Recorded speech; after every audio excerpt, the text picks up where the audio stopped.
ótimo dia para você. Hoje é quinta-feira, dia 18 de dezembro de 2025. Estamos ao vivo, direto dos estúdios da Rádio Gov em Brasília. E participam do programa de hoje colegas convidados de rádios e portais de norte a sul do país. Bem-vindos todos. E se você chegou agora, fique com a gente. Eu sou Karine Mello e hoje meus colegas e o ministro das Relações Exteriores, Mauro Vieira, estaremos com você aqui nessa próxima hora. Essa é uma produção da Secretaria de Comunicação Social da Presidência da República em parceria com o Canal Gov, que é apenas uma das muitas emissoras que integram a empresa Brasil de Comunicação. Para você nos acompanhar nessa entrevista, são muitos os caminhos. Vamos lá, pela Rádio Gov, estamos em rede facultativa de rádio para todo o país, mas se você quer nos ouvir e ver, pode nos acompanhar também na sua TV pelo Canal Gov ou pelo nosso YouTube, que é o @canalgov. Você também pode nos assistir pelo site da Agência Gov, agenciagov.ebc.com.br. Lá, além da TV ao vivo e de todos os programas que a gente tem no ar, você também acompanha as principais notícias do governo federal. Outra opção é baixar de graça na loja de aplicativos do seu Android ou iOS o Canal Gov e assistir toda a nossa programação ao vivo, bem na palma da sua mão. Olha, esse fim de semana, em Foz do Iguaçu, no Paraná, será realizada a 67ª Cúpula do Mercosul, com expectativa enorme para um acordo de livre comércio entre Mercosul e União Europeia. Será que depois de 26 anos esse acordo sai? 2025 foi marcado por grandes eventos no Brasil. Estou falando aí, claro, do BRICS, COP30, a gente também vai falar das negociações em torno do tarifaço norte-americano a produtos brasileiros. Muita coisa para a gente entender e falar aqui com o embaixador Mauro Vieira. Obrigada pela presença. Bom dia, ministro. Bom dia, Karine. Um prazer estar aqui com você mais uma vez. O prazer é todo nosso e eu já quero começar, ministro, falando sobre essa reunião do Mercosul em Foz do Iguaçu. Há uma expectativa muito grande que esse acordo saia de livre comércio. Uma das palavras de ordem que a gente tem ouvido o presidente Lula falar bastante é multilateralismo, que é quando os países deixam de adotar as soluções sozinho, cada um faz o seu para resolver as coisas em conjunto, né? E aí, acho que isso vai muito na direção desse acordo de livre comércio, que já está há muitos anos para ser firmado, mas com essa questão toda do tarifaço, do multilateralismo, acaba ganhando bastante força. A gente tinha um entrave, que era a França. O presidente Emmanuel Macron, apesar da excelente relação que tem com o Brasil e com o presidente Lula, resiste a esse acordo de livre comércio, especialmente com a questão da carne, e agora parece que a França ganha um aliado de muito peso, que é a Itália. A primeira-ministra italiana, Giorgia Meloni, disse ontem que acha o acordo prematuro. Estamos com muita expectativa para hoje, né? Ainda não acabou. O presidente Lula ontem, na reunião ministerial, disse que se não sair agora, né, se não for assinado dessa vez, não sai mais. Então, eu queria saber se podemos ter esperança, qual é a importância desse acordo e se temos ainda esperança, ministro.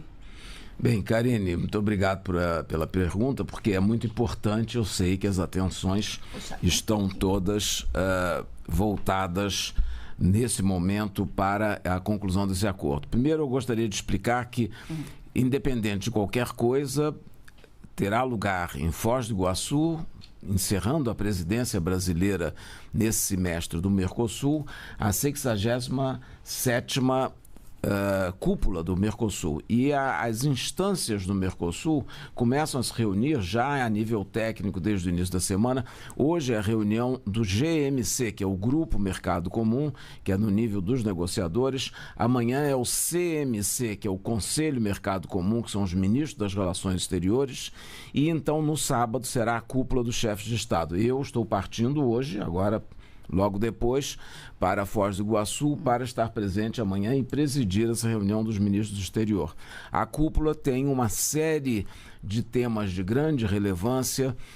Nós vamos, no fim desta nossa presidência, vamos apresentar um relatório, como é de costume, todas as presidências fazem, e o relatório que eu vou apresentar dispõe muito e fala muito de todas as iniciativas de outros países em outras regiões para concluir acordos de associação comercial com o Mercosul.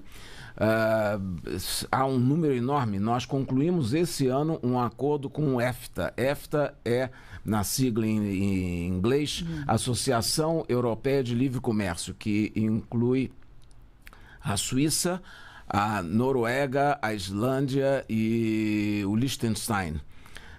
E se nós concluirmos e assinarmos com a União Europeia, nós teremos a cobertura de praticamente toda a Europa nesses dois acordos. Agora, além desse acordo, já assinamos também recentemente com Singapura e há um número grande de países que já demonstraram interesse nessa negociação.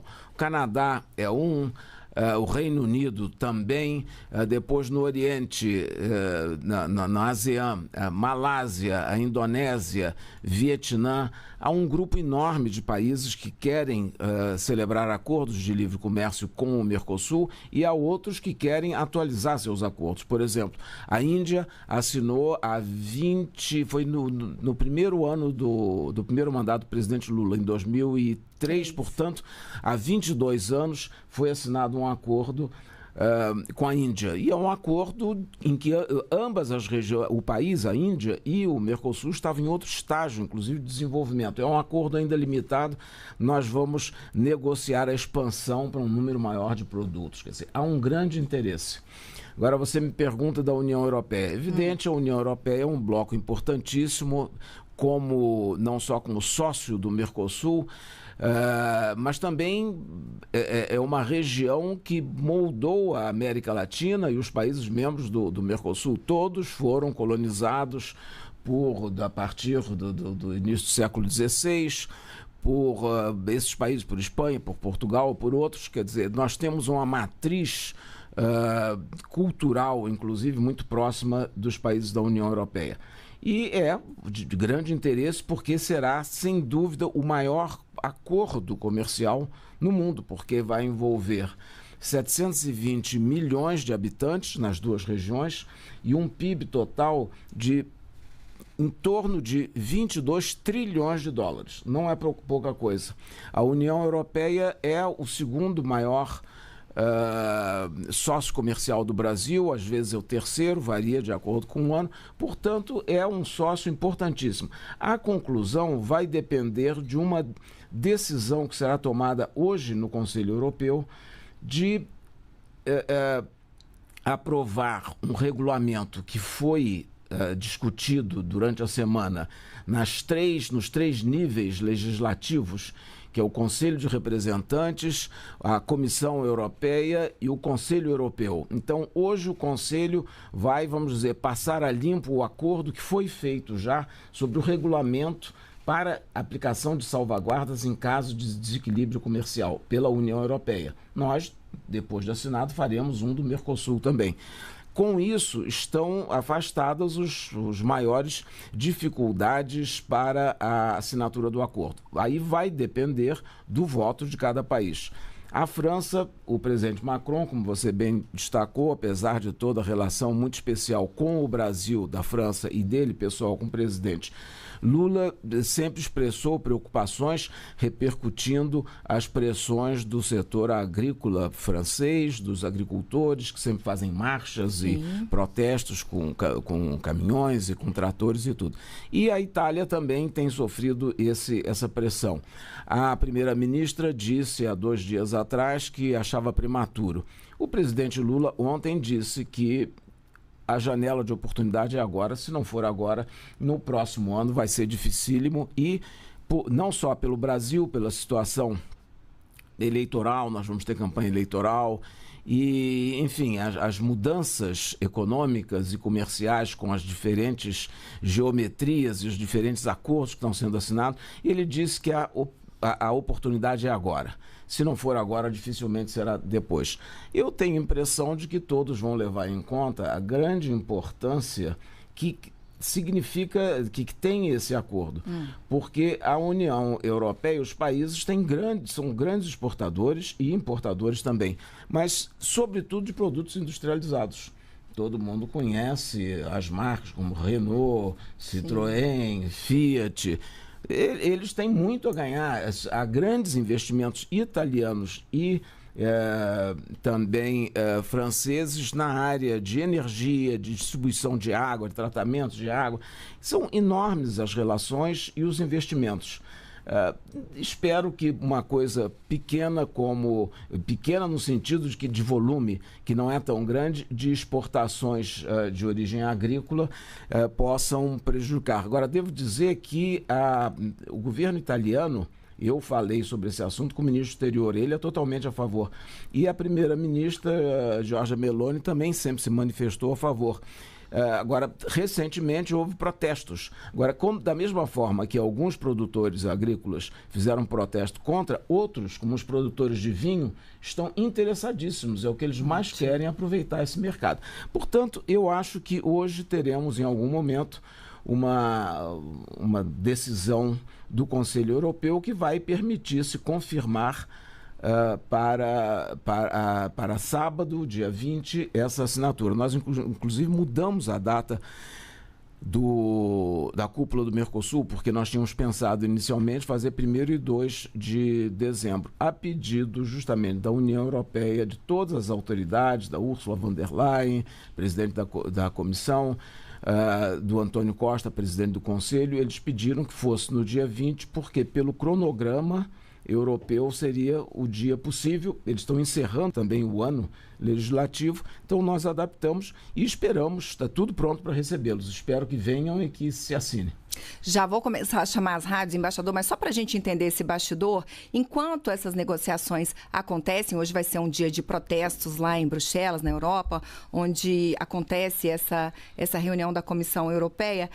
Há operadores do governo brasileiro tentando trabalhar esse convencimento ou não? Agora está com eles? Não, nós temos mantido contato quase que diário. Eu tenho falado com ministros do exterior de vários países. Devo dizer que Espanha, Portugal, Alemanha são sólidos e ferrenhos defensores do acordo, porque todos sabem da importância da relação econômica e das exportações de ambos os lados do Atlântico.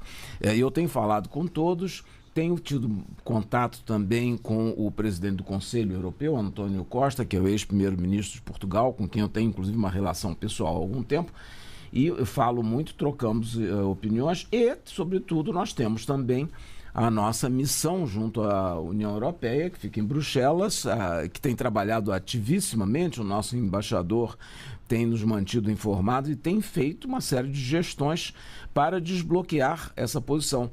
Vários países são totalmente a favor. Inúmeros dos 27 da União Europeia, eu diria que 20 ou 22 não tem a menor dúvida. Há 2 países que são grandes, importantes e que estão precisando refletir um pouco os pedidos e as posições dos seus setores agrícolas. E esses países contam muito porque, para que haja o acordo, os países que não concordam não podem ultrapassar 35% da população da União Europeia. Então, se a Itália se une à França e com outros países que são contra, ultrapassa esses 35%. Chega a 35%, exato? Então, é isso. E aí não tem acordo. Vamos embora, ministro. Vamos começar a viajar o país. Priscila Mazianotti, da Rádio Nacional de Brasília. E com ela a gente fala também com a Rádio Nacional da Amazônia. E Alto Solimões já está prontinha para falar com a gente. Oi, Priscila. Um ótimo dia para você. Oi, Karine. Bom dia, ministro. Um ótimo dia para o senhor. Obrigada pela participação aqui no programa. Eu queria ainda continuar sobre esse assunto. A gente percebe que o senhor está bem otimista com relação a essa possível decisão, né, que vai sair entre hoje e amanhã do Conselho Europeu. E aí eu queria te perguntar, essa decisão vai ser levada para a cúpula sábado, né, para assinar ali o acordo com a União Europeia. Se não for aproveitada essa janela de oportunidade, como o presidente Lula falou, ano que vem vai ser difícil. Mas o que isso quer dizer? Quer dizer que se não assinar no sábado, o Brasil vai largar a mão das negociações, vai desistir aí depois de 26 anos, ou vai dar um tempo para o ano que vem? Como é que fica o próximo passo em caso de uma resposta negativa vindo hoje da Europa? Bom, muito obrigado, Priscila. Eu queria dizer que hoje vai haver uma decisão no âmbito da União Europeia favorável ou desfavorável à assinatura. Isso amanhã, na última reunião do Conselho Europeu, seria formalizado, se for aprovado hoje, nesses níveis informais ainda. E então eles poderão assinar no sábado em Foz do Iguaçu pela manhã. Se nós não tivermos assinatura agora, o que acontece é que há uma lista grande, como eu já mencionei, de outros países, inclusive Japão, que eu acho que não mencionei, mas também é um deles, quer dizer, são grandes economias, estão grande parte deles entre os 10 maiores economias, e 3 deles são membros do G20, enfim, são economias importantes e que nós temos que começar a negociar e a conversar com eles. Então, a nossa força de trabalho negociadora vai, obviamente, estar focada em outras áreas, além do que já foi negociado tudo que era possível. O acordo vem sendo negociado há 26 anos. No governo passado, ele foi concluído muito apressadamente, de uma forma muito desequilibrada, porque queriam mostrar que se fazia acordos, que a economia era aberta para outras áreas. No entanto, era muito ruim. E nós tivemos que, nesses últimos 3 anos exatamente, ou seja, a partir da posse do presidente Lula, nós tomamos a dianteira dentro do Mercosul. O Brasil teve a responsabilidade de coordenar as negociações e nós renegociamos as partes fundamentais de acesso a mercados, de salvaguarda justamente, de mecanismos de reequilíbrio do acordo e inclusive no âmbito do alcance do acordo.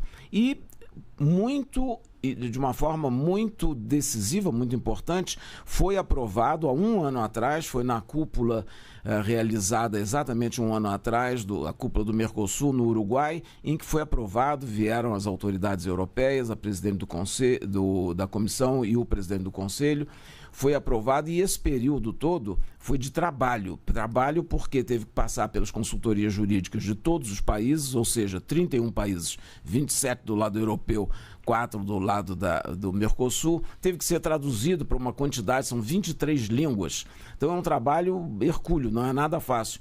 Inclusive para o português, porque são 2 traduções.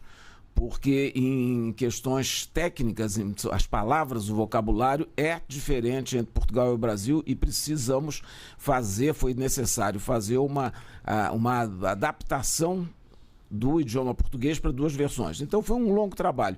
Se não for concluído agora, não há mais o que se negociar em termos substantivos. E nós vamos dirigir nossa atenção e nossas energias para os outros parceiros importantes que estão na fila. Mas eu acho que a União Europeia também tem presente a importância de fazer este acordo nesse momento, sobretudo no momento em que estamos vivendo um desequilíbrio nas relações externas de todos os países, um ataque ao multilateralismo, um ataque a instituições como a Organização Mundial do Comércio, e esse acordo vai criar uma espécie de uma rede de proteção aos países da União Europeia e do Mercosul, que vão fortalecer as suas relações, vão ter uma base legal muito melhor, já que a OMC está sendo atacada e bombardeada, e vai proteger a todos nós muito mais.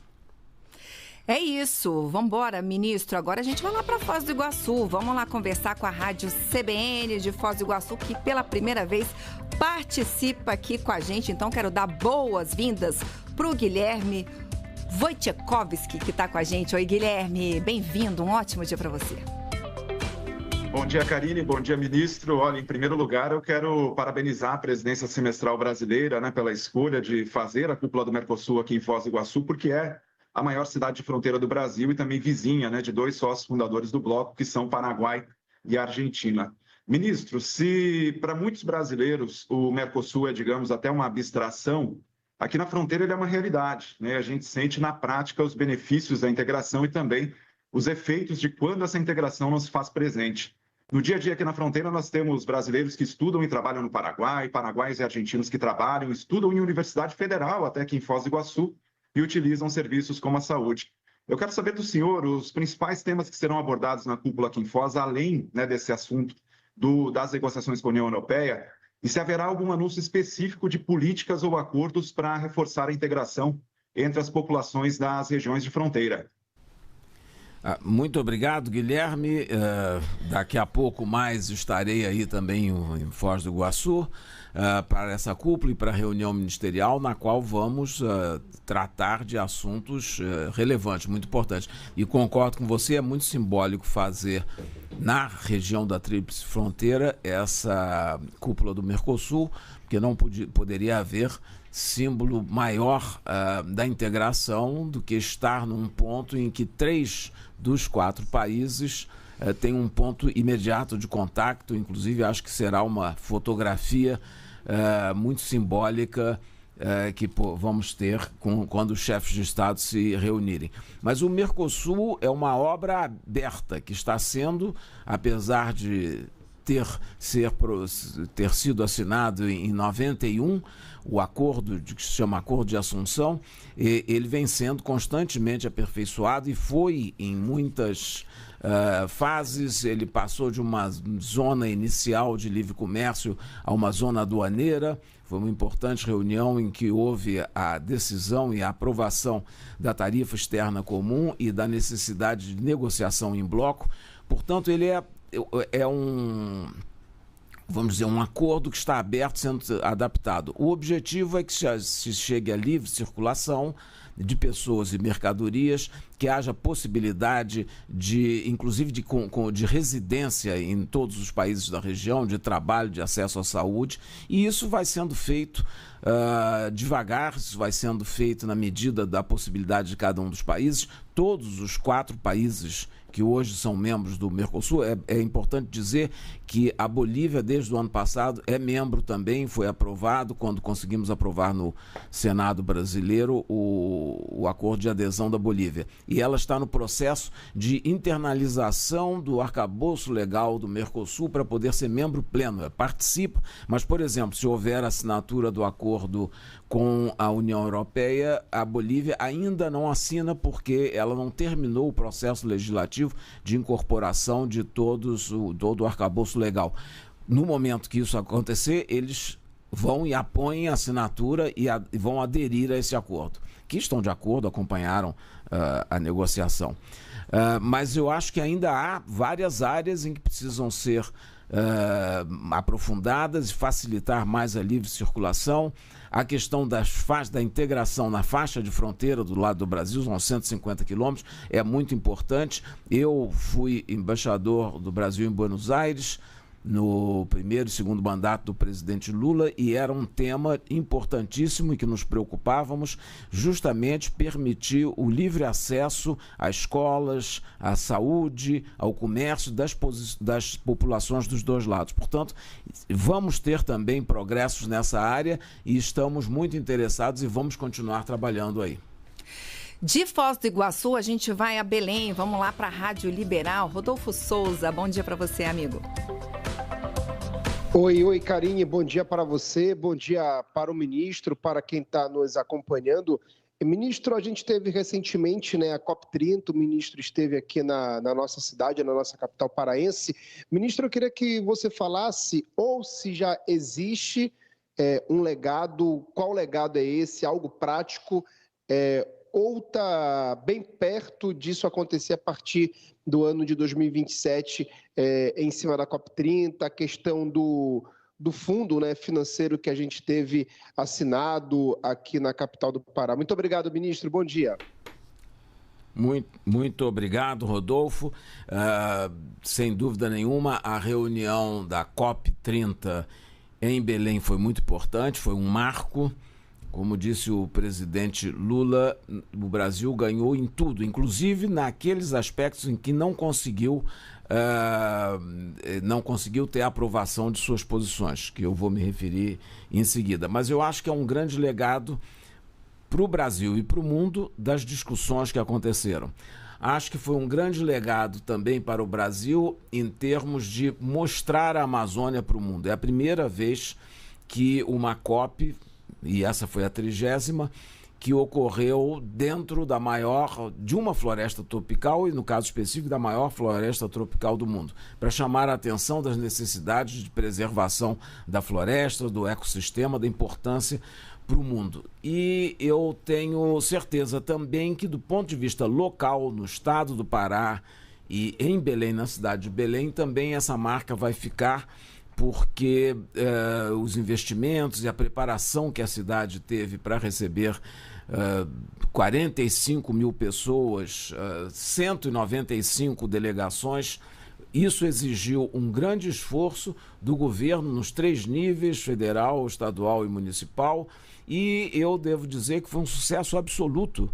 E foi com o povo paraense, recebeu com grande cordialidade e hospitalidade. Belém mostrou o que há de melhor no estado e na Amazônia, e os estrangeiros ficaram muito impressionados e muito contentes de estar na Amazônia, conhecer a culinária e a hospitalidade. Eu acho que foi muito importante em todos os sentidos. E acho também que o Brasil teve um grande êxito, porque nós conseguimos, na cúpula dos chefes de Estado que precedeu a abertura formal da COP, o Brasil conseguiu a aprovação do TFFF, na sigla em inglês, que quer dizer Florestas Tropicais para Sempre, que é um mecanismo inovador, é um mecanismo que não são doações, são investimentos que tanto os países como grandes empresas podem fazer num fundo que vai gerar rendimentos, e esses rendimentos serão aplicados a uma proporção que é em torno de $4 por hectare para programas de sustentação, de desenvolvimento, de apoio às populações locais e para promover também uma economia sustentável. Isso foi a primeira vez, é uma coisa inovadora. Nós também aprovamos outras iniciativas, várias outras, e uma delas que eu reputo muito importante, que é uma iniciativa para o combate ao desflorestamento, ao ataque às florestas em todas as regiões, não só as florestas tropicais. E é importante registrar também que estiveram presentes representantes de 2 outras regiões e dos países que têm a cobertura de outras grandes florestas tropicais, que é a floresta da Bacia do Congo. A República do Congo e a República Democrática do Congo estavam presentes e também ativas e com propostas, e também na Bacia do Mekong, na Ásia, na região da Indonésia e de países vizinhos. Portanto, eu tenho certeza que essa COP, além de ter sido um sucesso, um êxito, ela deixará esse legado. Ministro, de Belém do Pará, a gente vai a Campo Grande, vamos ao Mato Grosso do Sul. Pela primeira vez está com a gente o portal Primeira Página, e eu já dou boas-vindas para Geise Garnes, que está com a gente hoje. Oi, Geise, bem-vinda. Bom dia para você. Bom dia, Karine. Bom dia, ministro. Minha pergunta é um pouco mais regional, mas ainda dentro dessa cooperação importante aqui na nossa região de fronteira. É sobre a rota bioceânica de Capricórnio, que liga o Mato Grosso do Sul aos portos chilenos no Pacífico. A parte da infraestrutura está avançada, a ponte binacional sobre o Rio Paraguai, o acesso à ponte e a pavimentação da rodovia no lado paraguai serão concluídas no ano que vem, mas um desafio crucial ainda é a questão aduaneira. E a minha pergunta é isso: como Itamaraty vem trabalhando nessas negociações com o Paraguai, a Argentina e o Chile para superar a parte burocrática nas fronteiras e tornar aí, de fato, a rota bioceânica um corredor competitivo para o mercado asiático? Muito obrigado, Geise. Você tocou num ponto importantíssimo. A rota bioceânica é fundamental, vai economizar dias no transporte das exportações brasileiras para a Ásia, por exemplo, e não só brasileiras, mas de todos os países diretamente envolvidos, como Uruguai, Paraguai, Argentina, norte argentino. É importante, a ponte está pronta e ligando Porto Murtinho a Carmelo Peralta, no Paraguai. Ontem mesmo, na reunião ministerial, a última do ano que o presidente realizou, eu estava ao lado da ministra Simone Tebet e conversamos intensamente sobre esse aspecto. E esse é um dos eixos de integração, não é o único, são vários, em que ela pessoalmente está empenhada e executando, e falamos justamente dessa questão. Falta ainda a pavimentação, que esperamos seja concluída no próximo ano. E estamos trabalhando intensamente as equipes de Receita Federal e Polícia Federal do Brasil com os homólogos dos outros países, para que seja o mais rápido possível instalado um sistema de liberação para que o tráfego seja o mais fluido, o mais rápido e o mais estável possível, como eu disse, reduzindo enormemente esse roteiro, essa rota em número de dias que levam às exportações brasileiras que saem, por exemplo, do Porto de Santos para ir para a Ásia. Isso reduz em praticamente 12 dias a 14 dias. Sem dúvida, é um ganho muito importante e o governo federal está muito empenhado em articular com esses organismos, com Receita e com Polícia Federal, com a Argentina e com o Paraguai e com o Chile, uma solução o mais rápido possível. É isso, ministro. Hora da gente ir para a região Nordeste. Vamos ao Recife. Vamos lá para a Rádio TMC do Recife, que participa pela primeira vez com a gente. Júlio Andrade, bem-vindo. Muito obrigado. Bom dia, Karine. Bom dia, ministro. Obrigado pelo convite. Ministro, o senhor falou bastante sobre a cúpula do Mercosul, sobre COP30, é importante fazer essa avaliação. Eu queria passar para um outro assunto em evidência, ministro, o atual momento de tensão entre os Estados Unidos e Venezuela. Eu queria que o senhor, então, avaliasse como é que o Brasil, o país, enfim, como é que tem enfrentado, enfim, como é que tem avaliado esse momento, ministro? Pois não, muito obrigado, Júlio. O Brasil tem acompanhado muito de perto e com grande atenção toda essa questão. E, aliás, nas relações com a Venezuela, não é de hoje, o Brasil, eu sempre digo, não pode deixar de ter excelentes relações com a Venezuela, um importantíssimo sócio, com uma fronteira longuíssima de 2.200 quilômetros dentro da Amazônia, uma região frágil. A Venezuela tem as maiores reservas mundiais de petróleo e de vários outros minerais críticos, de que agora se fala tanto, e nós temos uma relação bilateral importante com a Venezuela. Há vários empresários brasileiros, muitos empresários brasileiros que têm interesses em investir e aumentar o comércio com a Venezuela. Há um número muito grande de venezuelanos morando no Brasil, vivendo no Brasil, cerca de 500 mil, e há 20 mil brasileiros que vivem na Venezuela. Portanto, é muito importante. A Venezuela é vizinho direto, próximo do Brasil aqui na América do Sul, portanto, somos todos parte desse espaço de paz e cooperação que é a América do Sul. Estamos acompanhando, e o presidente Lula, nos encontros que teve com o presidente Trump na Malásia, em que eu participei e assisti, e depois as duas vezes em que falou com o presidente Trump por telefone, ele se referiu à Venezuela e disse que a nossa região é uma região de paz e cooperação e que o Brasil estará sempre pronto a facilitar o diálogo, e ele sempre diz que o diálogo e a negociação é muito melhor e muito mais barato do que qualquer outra iniciativa e qualquer outra atividade. Portanto, ele disse que está pronto a facilitar o diálogo, aproximar as partes para que se chegue a uma solução.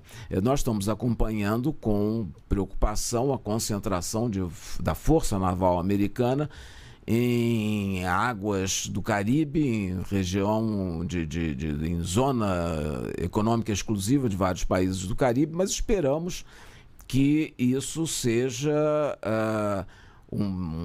não só um exercício, mas também para, como diz os Estados Unidos, para coibir a questão de narcotráfico, mas que não se passe daí, que não haja um enfrentamento que não é de todo desejável. Nenhum país pode desejar que haja um enfrentamento na região, no Caribe, seria terrível, e isso é uma coisa que preocupa também muitos países europeus.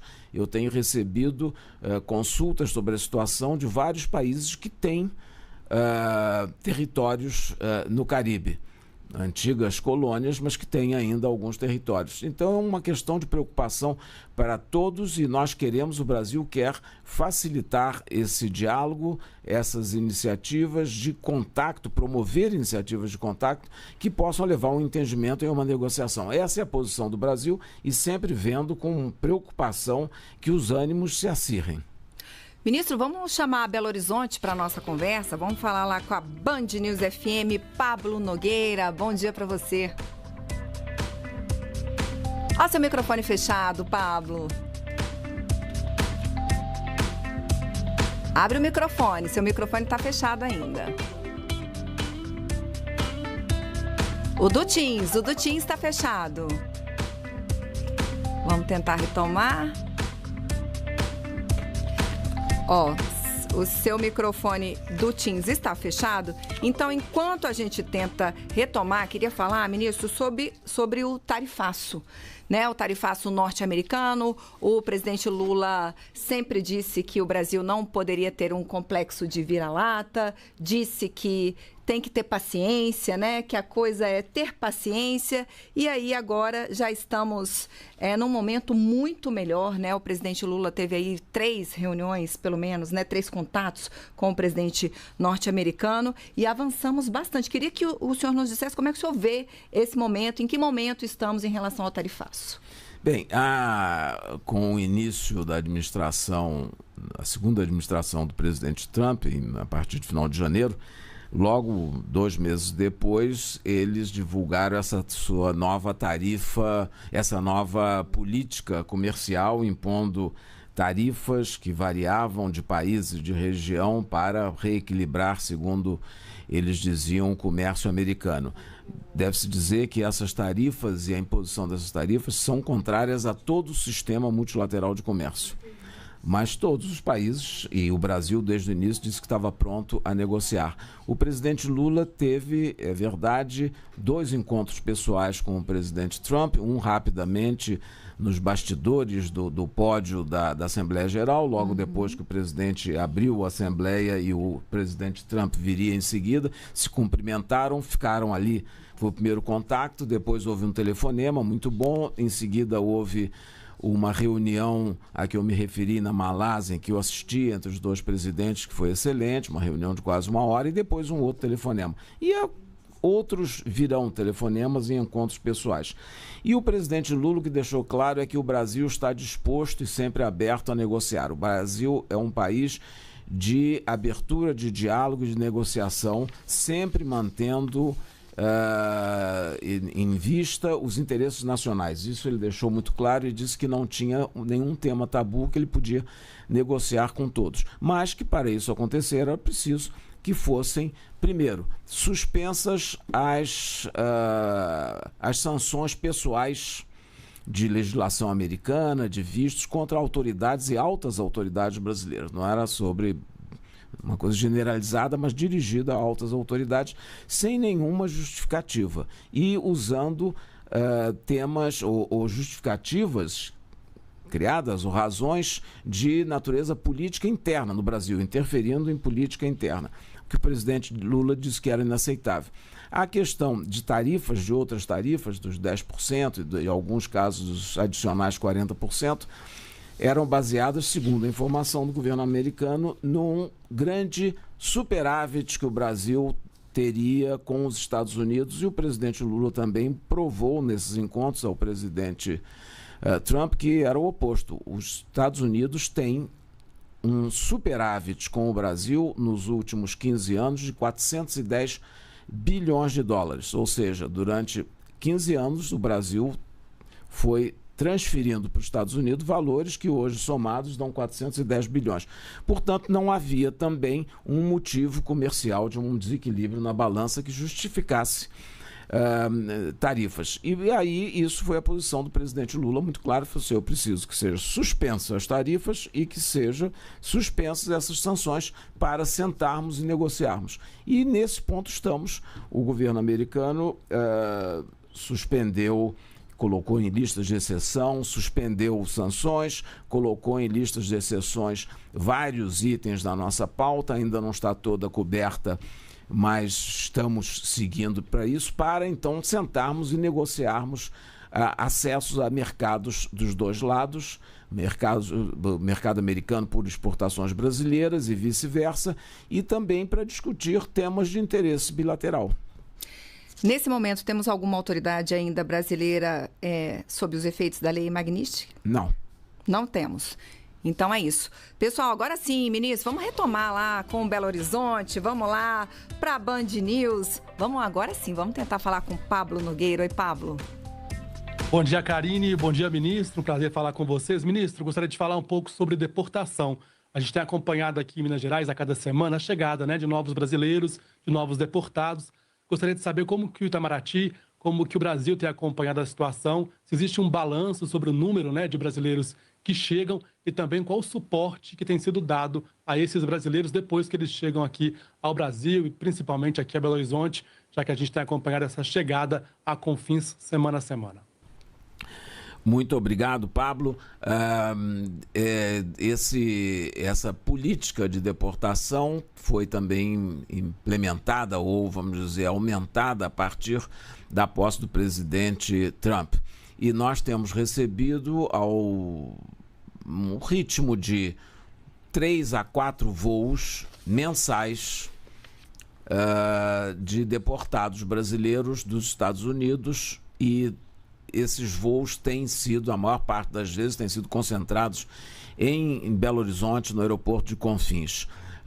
O consulado brasileiro, esses voos partem da Lusiânia, do estado da Lusiânia, que está na área da jurisdição consular do nosso consulado em Houston. O consulado tem dado toda a atenção, tem assistido os que estão, porque são brasileiros que estão ilegais nos Estados Unidos e que foram detidos e que já têm terminado o processo de extradição, de expulsão para o Brasil.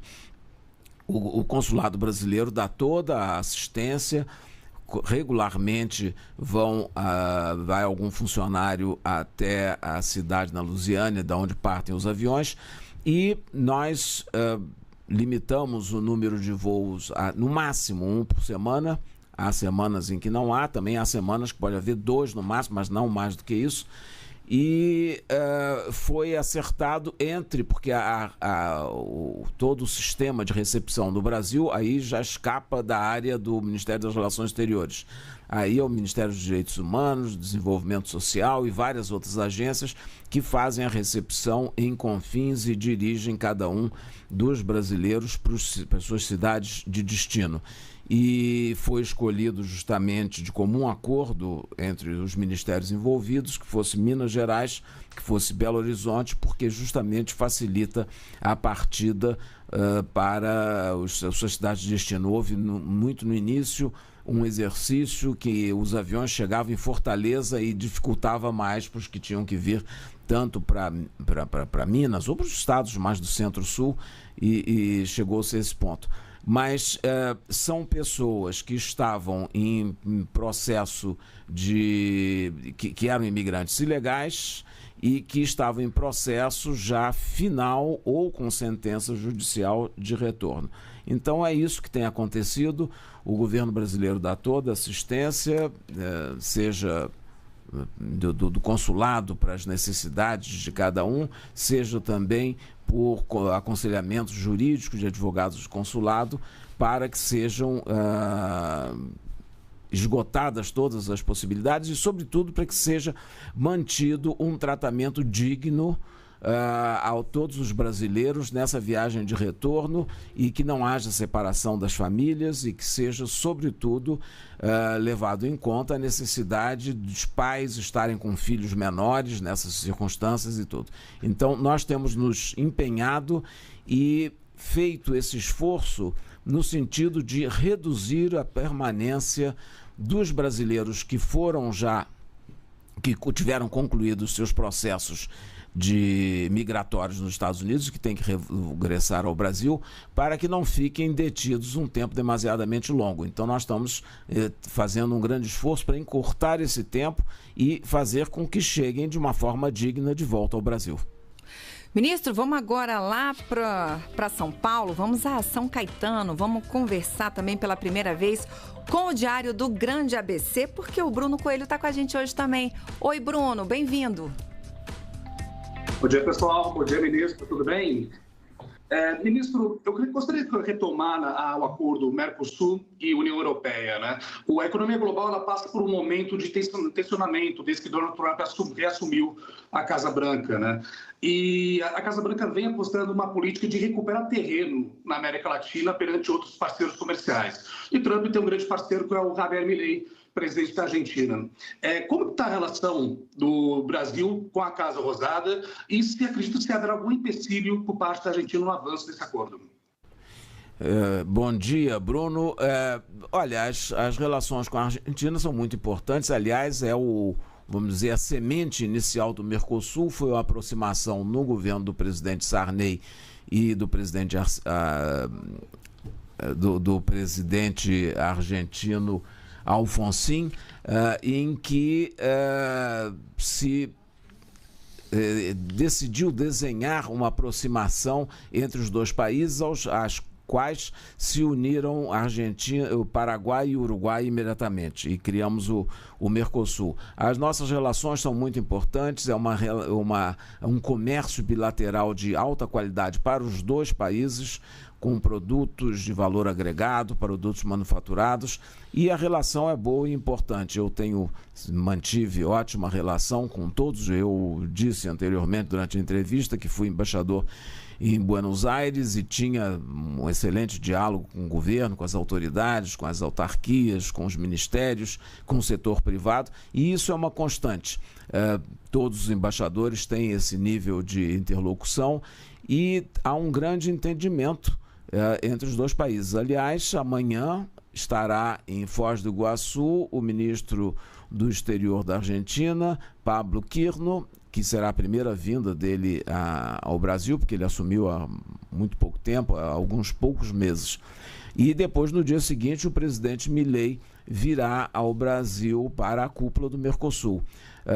E os presidentes já se encontraram em várias outras ocasiões, em Nova York, na ocasião da Assembleia Geral, e, sobretudo, no G20 aqui no Brasil, e também já se encontraram em outros fóruns multilaterais. Portanto, o diálogo existe. O importante, como o presidente Lula diz, é que o diálogo é importante no nível dos dois estados e é importante sempre tendo em vista o interesse de cada país. E o presidente Lula já disse muitas vezes que ideologia ou posições políticas não interferem, o que é importante é a defesa do interesse de cada país. Portanto, nós vamos continuar nesse diálogo. O presidente Milei estará no Brasil no sábado. E vamos discutir os temas que são relevantes dentro do Mercosul. É isso, ministro. Agora a gente vai para o seu estado. Vamos lá para o Rio de Janeiro. Vamos conversar com a rádio Antena Esportiva. Michael Santos, bom dia. Bom dia a todos. Bom dia, ministro Mauro Vieira. Ministro, considerando que o Rio de Janeiro sediou a cúpula de chefes de Estado do BRICS neste ano de 2025, como o senhor avalia o legado para a cooperação internacional e também para a atração de investimentos para o Estado? Muito obrigado, Maicon. A cúpula do BRICS no Rio de Janeiro foi muito importante porque foram muitas decisões relevantes tomadas, da mesma forma que no ano anterior, o G20 no Rio de Janeiro. O Rio de Janeiro é uma vitrine natural do Brasil. Sempre quando há reuniões multilaterais ou quando há visitas bilaterais, todos manifestam interesse de visitar o Rio de Janeiro também, como outras grandes cidades do Brasil, como São Paulo e tantas outras, mas o Rio de Janeiro é o cartão de visita e, nesse aspecto, eu creio que é muito importante levar a essas delegações que vêm a visão da pujança e da economia do Brasil, mostrando sempre as grandes cidades. O legado, sem dúvida nenhuma, é muito importante, não só do ponto de vista de divulgação, do ponto de vista turístico, mas do ponto de vista econômico também, porque são muitos os interesses que se reúnem. Tanto no BRICS como no G20, há sempre encontros empresariais de grande importância. Houve no BRICS, no Rio de Janeiro, um grande encontro empresarial relevante, reunindo um grande número de empresários de todos os países membros. Portanto, é sempre um momento de grande contato, de grande ebulição para todas as áreas, para todos os setores. E sem levar em conta as importantes decisões tomadas que dizem respeito à intensificação do comércio entre os países do BRICS, e foi até dessa vez também uma das prioridades brasileiras foi a discussão da questão das doenças, do combate às doenças derivadas da pobreza, as doenças socialmente determinadas, que foi uma decisão importante aprovada por iniciativa do Brasil durante a cúpula do BRICS. Portanto, eu acho que foi excelente ter sediado o BRICS, e foi muito bom ter sido na cidade do Rio de Janeiro, e sei que o legado será importante para as posições do Brasil, do BRICS, também para a divulgação do Brasil. Ministro, então com o Rio de Janeiro a gente fechou a nossa rodada. O ministro tem uma agenda logo depois do Bom Dia Ministro, então a gente não vai conseguir fazer 2 rodadas. Então vamos nós aqui, ministro, como não vai dar tempo de chamar todo mundo, eu quero saber o seguinte: o presidente Lula, desde o primeiro mandato dele, sempre fez um esforço muito grande para viajar, né? Ele sempre gosta de lembrar que no começo ele viajava como um mascate, né? Vendendo o Brasil, e ele continua fazendo isso. A gente acompanhou bastante esse ano. O Brasil recebeu eventos importantes. Queria que o senhor falasse um pouco para a gente dessa agenda internacional, qual é o peso dessa agenda internacional, não só para relações comerciais, mas para o protagonismo do Brasil no mundo. Pois não. Olha, o presidente Lula é um grande, e, na minha opinião, o maior divulgador do Brasil. E isso é desde o seu primeiro mandato. Ele, agora no terceiro mandato, teve um número inacreditável. Eu não tenho aqui agora exatamente os números, mas é um número muito elevado de interlocuções que ele teve com chefes de Estado. Mas ele teve mais de 50 encontros. 60, é isso, Joel? 60. Mais de 60 encontros diretos presenciais com chefes de Estado estrangeiros, seja em visitas no Brasil, seja em encontros à margem de encontros internacionais ou visitas dele ao exterior, e ele tem expandido a presença do Brasil. O presidente Lula tem muito presente a necessidade do Brasil estar presente em todos os tabuleiros. Só para dar um exemplo muito rápido, o presidente Lula fez uma importante visita esse ano ao ASEAN, os países do ASEAN, que é a Associação do Sudeste de Países do Sudeste Asiático, que tem 11 países membros. E o Brasil, neste período no terceiro mandato do presidente Lula, passou a ser parceiro de diálogo do ASEAN, e nós vamos evoluir para a categoria mais alta, que é de parceiro do ASEAN. E vários países são Estados Unidos, sim, vários países europeus são membros de diálogo do ASEAN. Isso é um mercado novo, enorme, que se abre. A Indonésia é um país que tem 280 milhões de habitantes. A cúpula esse ano foi na Indonésia. A Indonésia está na presidência do ASEAN, e o presidente Lula foi convidado especial para participar da cúpula. Portanto, nesses contatos, ele leva o Brasil, com a voz do Brasil, como um país que defende a paz, a cooperação e o entendimento entre as nações, o multilateralismo, todas as iniciativas que dizem respeito ao fortalecimento das instituições multilaterais internacionais. E, além disso, ele é um vendedor do Brasil também, abrindo mercados.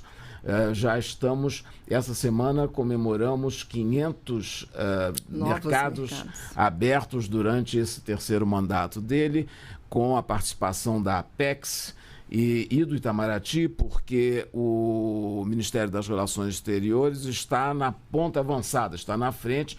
Todas as embaixadas têm um setor de promoção comercial e trabalhamos estreitamente com o presidente da Apex, senador Jorge Viana, e com ele fazemos um trabalho muito grande de divulgação dos produtos brasileiros. Há um grande interesse no mundo inteiro pela segurança alimentar, e nisso o Brasil também tem um grande exemplo a dar, e por isso trabalhamos também junto com a Apex e com a Embrapa. A Embrapa é uma empresa que é um grande exemplo mundial de conquistas na área agrícola, que permitiu, foi graças à Embrapa que o Brasil chegou a ser o maior exportador, por exemplo, de carne nesse momento, e grande, se não é o primeiro, é o segundo maior exportador, e uma série de grãos, e isso tudo é resultado do trabalho e das grandes conquistas da Embrapa.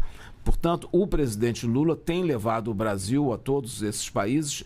Ele irá, esse ano de 2026, ele vai à Índia para uma visita de Estado e para uma grande conferência sobre inteligência artificial. Depois visitará também a Coreia, que é outro grande polo de desenvolvimento científico e tecnológico. E estará também na Alemanha, na Feira de Hannover. O Brasil, esse ano, isso será em abril. O Brasil é o país homenageado na Feira de Hannover. E depois terá, evidentemente, também a reunião do BRICS, terá o G20. E a Assembleia da ONU. O Brasil tem o privilégio de abrir seu primeiro a falar, é a primeira voz, e já é uma voz tradicional do Brasil na defesa da paz e do multilateralismo. Portanto, o presidente continua desenvolvendo essa diplomacia presidencial, que é muito importante. Sem dúvida, ministro. Quero saber, por último, qual será o foco da diplomacia brasileira em 2026? A gente começa o governo lá em 2023 com uma série de nós aí para desatar. E o foco agora para 26, o que vai ser? Bem, o foco para 26 é manter uma interlocução e um diálogo com todos os países. O Brasil é um país que é um ator global. Nós temos relações diplomáticas estabelecidas com todos os outros 192 países membros da ONU. A ONU tem 193. Nós temos relações estabelecidas com todos. Isso não quer dizer embaixadas, porque acho que nenhum país do mundo tem embaixadas em todos os outros.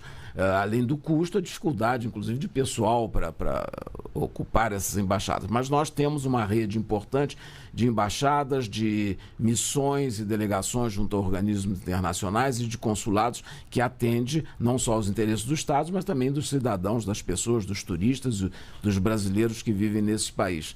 Mas eu acho que, então, a nossa mensagem será essa: levar a voz do Brasil na defesa do multilateralismo, na defesa das instituições multilaterais que cuidam de aspectos e de áreas que são fundamentais para o Brasil, como a Organização Mundial de Comércio. É importantíssimo ter regras de comércio que deem ordem ao comércio internacional, que haja mecanismos de proteção e de negociação. A Organização Mundial de Saúde, foi fundamental na pandemia. Nós temos que fortalecer esta organização para que outras pandemias não venham e causem outro flagelo ao mundo, como foi a de 2020. E tantas outras, porque são muitas as organizações multilaterais. Então, o Brasil tem como objetivo as negociações e os contatos bilaterais com todos os países, ter a presença no mundo e defender o multilateralismo e a paz. Sem dúvida. Obrigada pela gentileza da entrevista. Obrigado a você. Mais uma vez, o senhor é sempre muito bem-vindo aqui. Não nos deixe, hein, o embaixador. Eu falei com ele que a primeira vez que ele vem esse ano, a agenda muito intensa, muitas viagens, muitos compromissos, mas que bom, né? Ele é nosso parceiro aqui, que bom que ele está fechando essa temporada do Bom Dia Ministro aqui com a gente. Quero deixá-lo à vontade para dar sua palavra final, se despedir da gente. Karine, muito obrigado pelo convite. Eu vim várias vezes nos anos anteriores. Verdade. Até me surpreendi quando você carinhosamente se queixou que essa era a primeira vez esse ano que eu vinha. pelo menos, agora me dando conta, fico contente de ter vindo, não perco o registro de ter estado pelo menos uma vez nesse ano, mas estou às ordens para o próximo ano para continuar essa conversa, esse diálogo. É sempre muito positivo, sobretudo poder explicar com intimidade e com abertura a todos os ouvintes as razões da política externa e os objetivos. Muito obrigado. A gente que agradece sempre, e aí eu estou falando aqui que a gente está encerrando, estamos quase encerrando, porque amanhã, excepcionalmente, na sexta-feira, aí sim, ministro, a gente vai encerrar o ano, a terceira temporada do Bom Dia Ministro, com a ministra da Cultura, Margarete Menezes, que estará aqui com a gente a partir das 8 da manhã. Então, quero agradecer a todos os meus colegas que estiveram aqui nessa conversa com o nosso ministro das Relações Exteriores, Mauro Vieira. Espero sempre revê-los em próximas oportunidades por aqui. E quem assina os trabalhos técnicos pela Rádio Gov hoje é ele, Tiago Coelho. E se você quiser recuperar o conteúdo dessa entrevista completa do ministro Mauro Vieira, vá lá no nosso canal no YouTube, o @canalgov, você recupera não só essas, mas outras entrevistas concedidas pelo embaixador aqui pra gente. Obrigada pela companhia, a gente se vê amanhã. Tchau!